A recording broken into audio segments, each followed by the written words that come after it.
Avant de chercher une alternance, il y a 3 choses que personne ne t'explique. Et si tu ne les fais pas, tu risques de perdre énormément de temps. Aujourd'hui, de plus en plus d'étudiants veulent faire de l'alternance, mais de moins en moins arrivent à en trouver une. Et la différence, ce n'est ni le niveau, ni la chance, c'est ce que tu fais et surtout ce que tu ne fais pas. Là, je vais te montrer 3 choses à mettre en place dès maintenant pour maximiser tes chances d'en trouver une. Et la troisième chose est souvent ignorée, or que c'est celle qui fait le plus de différence lorsque tu débutes. Première chose, apprendre à faire un bon CV, c'est la base. Et pourtant, beaucoup d'étudiants se lancent dans la recherche avec un CV pas du tout optimisé. Et c'est ce CV-là qui les pénalise pour toute la suite de leur recherche.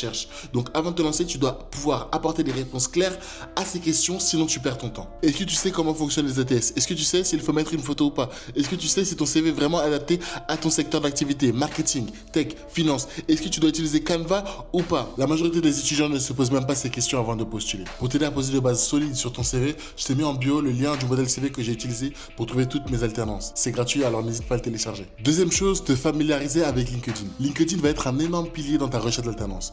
Et pourtant, beaucoup d'étudiants ne sont pas à l'aise avec LinkedIn et résultat, ils passent à côté d'opportunités sans même le savoir. Est-ce que ton profil donne envie à un recruteur de te contacter? Est-ce que tu sais vraiment utiliser la recherche pour trouver des offres qui ne sont pas encore noyées sous les candidatures? Est-ce que tu sais comment contacter un RH et surtout quoi lui dire? Si la réponse est non, c'est normal. Mais c'est exactement pour ça que LinkedIn peut faire la différence dans ta recherche d'alternance. Si tu veux qu'on décortique tout ça ensemble, abonne-toi parce qu'on va en parler. La troisième chose et clairement la plus sous-cotée, c'est expérimenter. Si tu n'as pas encore d'expérience professionnelle, tu dois t'en créer. Projet perso, micro-business, aider un proche, tout compte. Ce genre d'expérience te permet de monter en compétence, mais surtout d'avoir quelque chose à montrer, quelque chose de concret. Et c'est exactement ça, par la suite, qui va te permettre de mieux te vendre sur ton CV comme en entretien. Si ça t'intéresse, je pourrais te parler de ce que j'ai fait à l'époque comme micro-business pour justement pouvoir me construire mon profil, construire mon CV, mon expérience, afin de trouver ma première alternance. Et ça a plutôt bien marché. Donc n'hésite pas à me le dire en commentaire et je fais une vidéo dessus. Donc pour éviter de perdre du temps, commence par une base claire. Viens en bio.